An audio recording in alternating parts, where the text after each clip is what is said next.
Coach, this is your second year now in the playoffs. You guys ended up losing in the first round last year, but how did that first series kind of help the way that you've learned how to coach your second time around now? I think our whole group gained some confidence from the playoffs last year. I think we did some things well and played at a high level for a lot of that series, and give credit to Indiana for figuring out a way to get it done. But I think the players and our entire staff, and myself included, I think we felt good about what we could do in the playoffs, and to see it gain some traction then just gives you more confidence, more belief, and and a little bit of momentum coming into the next season. Everyone healthy? Yes. Obviously, you're busy, but do you keep an eye on the Spurs still and take some pride in being a part of what has happened there over the years? Yeah, I mean, I think all of us in the NBA are fans to some degree, or watch other series and watch what's going on in the league. And a lot of people that I've spent a lot of time with, and so I think, I watch the Spurs, and I hope they do well, and unless they're playing us. And so, and as far as pride, and I think it was just, I feel really fortunate to have been there and to be around such good players and such good coaches, and it's a heck of a run that they have been on and continue to be on. Coach, this is the team's coming back to New York for the first time since the Thabo Sefolosha incident with the NYPD. Has sort of the routine changed for the players coming up to New York this time? Have you had any conversations with them about sort of their schedules here while they're up in the city? No, we're trying to keep our routine and everything on the court, off the court, as close to normal as possible. I think we've got guys that are very mature, very responsible, and I think they're all in a good place and know how important what's happening is, and we're just going about our business. Right. Has there been any impact that you've seen sort of on the players or in the playoff series? Obviously, you guys have been doing pretty well leading the series, but have you seen? Well, I mean, we miss Thabo.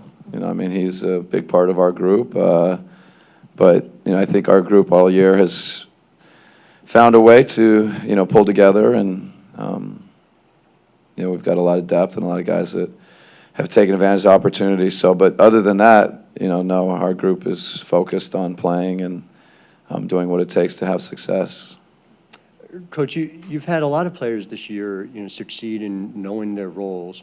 I'm just wondering if you think it was a different challenge here in Brooklyn to have three guys who had been essentially number one options on three separate teams, and Deron, Joe, and Brooke come together, and just whether that's a different coaching challenge, and if so, how?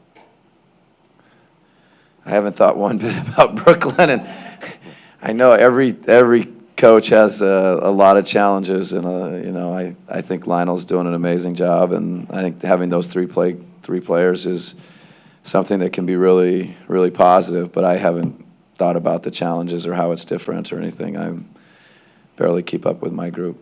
Thank you. Yeah. Coach, you mentioned the confidence gaining on this team from last year's series and obviously through this year.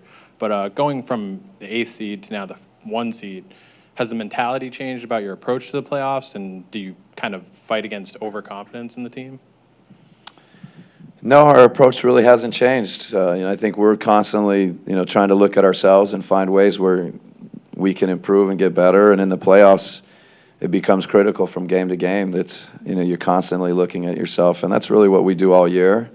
And you get into the playoffs, and when you win, there's always areas where you can find that you got to be better. And it seems more obvious when you lose, but that's really been our approach from day one for 2 years now. And so I think you go into the playoffs with a very similar mindset, that you're constantly trying to find ways to get better, improve, and game to game. And our players are very, very smart, intelligent, high IQ guys. And if we need to do something differently, they've done well responding, both last year and this year. The job you've done defensively on Deron Williams, how much of that is Jeff? How much is that is the help defense? Yeah, I mean, the way the league has evolved is, there's so many pick and rolls, so it really becomes such a team concept, such a team effort, and he's such a great pick and roll player. But, the guy on the ball at the end of the day has some job, or has a job and has responsibilities, and he's got to, kind of get it started. So I think, between Jeff and Dennis and, at times maybe even Damari, Kent, different guys have had that kind of first line of defense, and, we need to get better there, but, I think there's been a lot of positives. All right, thank you.